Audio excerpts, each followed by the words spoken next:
Hey there, welcome to a new episode of Kyusho Corner. I'm Sensei Mish. And in this episode, I want to cover single lock. Sometimes it's known as hammer lock. There's probably a Japanese name for it, but I don't know what it is. I'm not Japanese. And all my martial arts training, I never really learned those terms. So, let's get to it.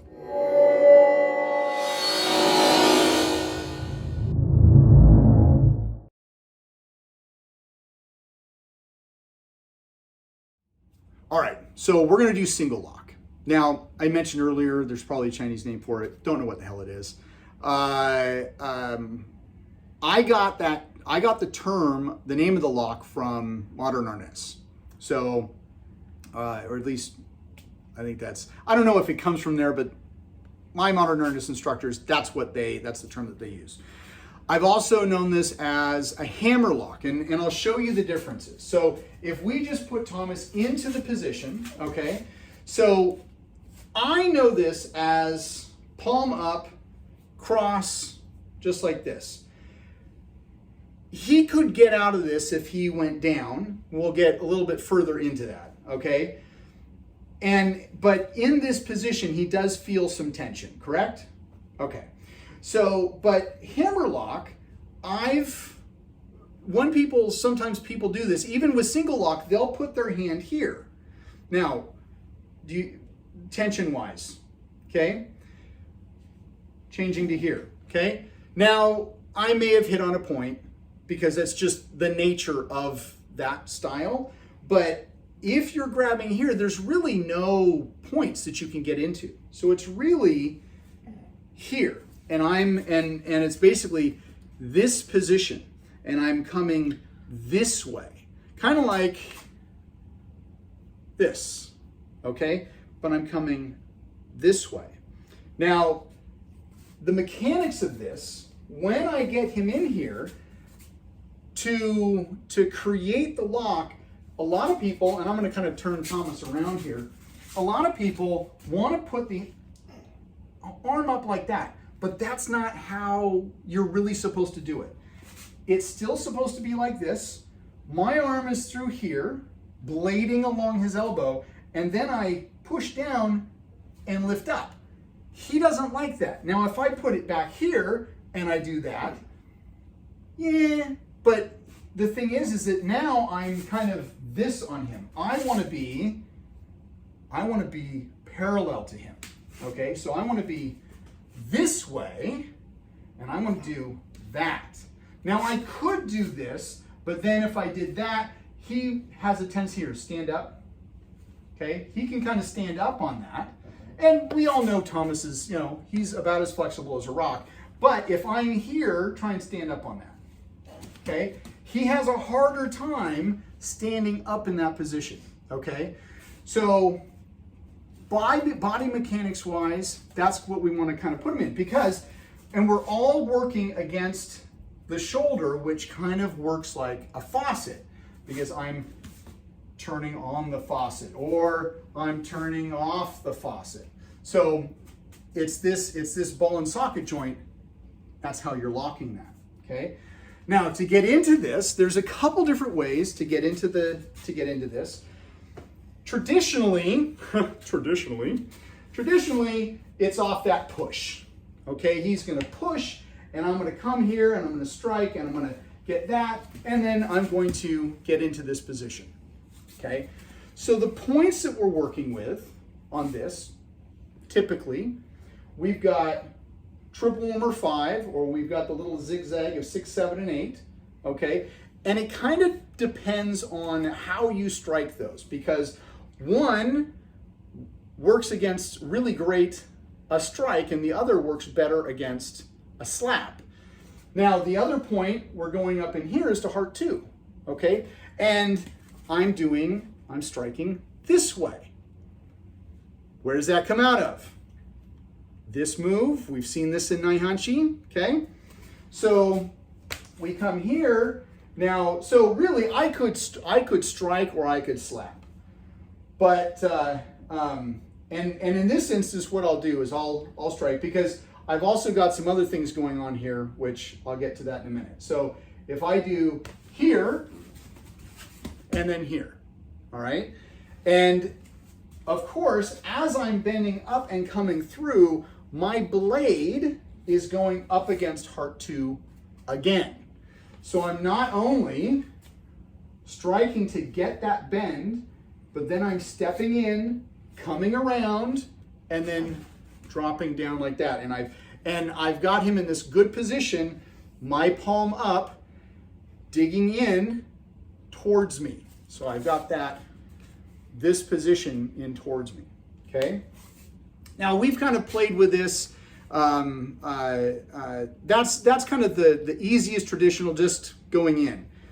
Other ways we've been able to get into this is if he does, say, a single same side grab, I step in this way and I come around, okay? So I'm hitting heart 2 in there. I can do cross hand, and this way I'm backhanding, I'm stepping, okay? I'm stepping this way, but I'm also backhanding into 2, so then I can bring him around this way. Now you notice I'm palm down, and I'm actually using this part to dig into 2. But if he grabs and I come in this way and I come down, once I get into a position, I'm gonna readjust and my palm is gonna be up, okay? But I still get that. I still wanna dig in on heart 2, okay?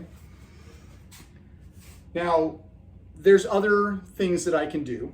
So he comes in, all right, and I come through. Now, like I said earlier that he could go down, okay? To relieve the pressure, he can go down. I don't want him to go down, so I can just put my hand here, okay? Now, lung 1, if I come in, I can dig right into lung 1, and he doesn't like that, okay? If we want to throw a little bit of energy into this, I would actually start here, and I can either think it or I can breathe, but I'm just gonna run. See, I barely even touched him. He doesn't like that. So play with that, okay? But be good to your uke, okay? All right, so here, and I just run. I'm doing it slow, but I don't know if you can hear, he's kind of wheezing as I run my hand up there. So I'm actually pushing that energy up his arm.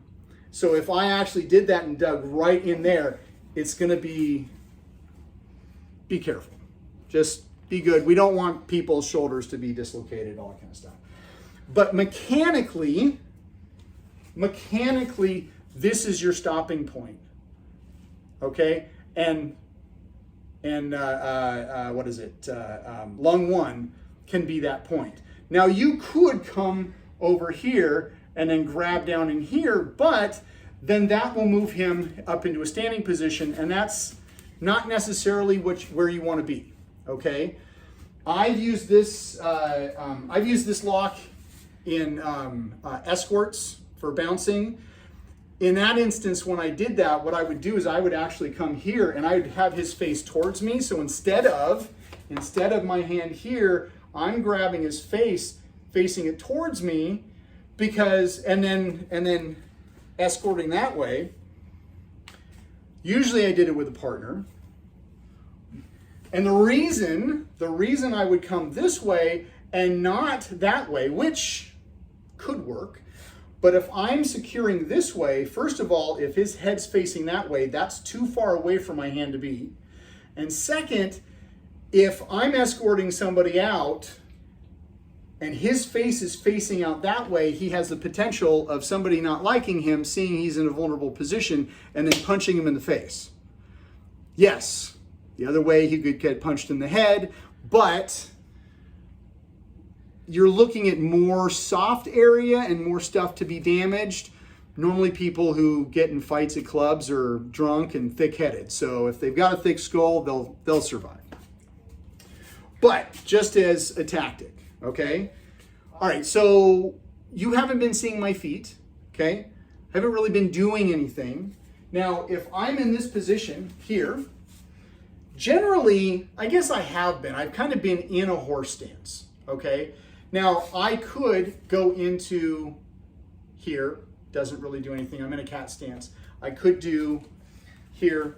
Now, that, I just went into a front stance. That intensified it. Not necessarily because I lowered my center of gravity, because even in a horse stance, I'm lowering my center of gravity, but once I switched to the fire, or the front stance, that really intensified it, okay? So, you can play with stances. All right, well, you know what? That's all I have for that. There you go. There is single lock. Take this back to your dojo, play, have fun, and remember, always be good to your uke, and we'll see you on the next video. Hey there, I really hope you liked this episode.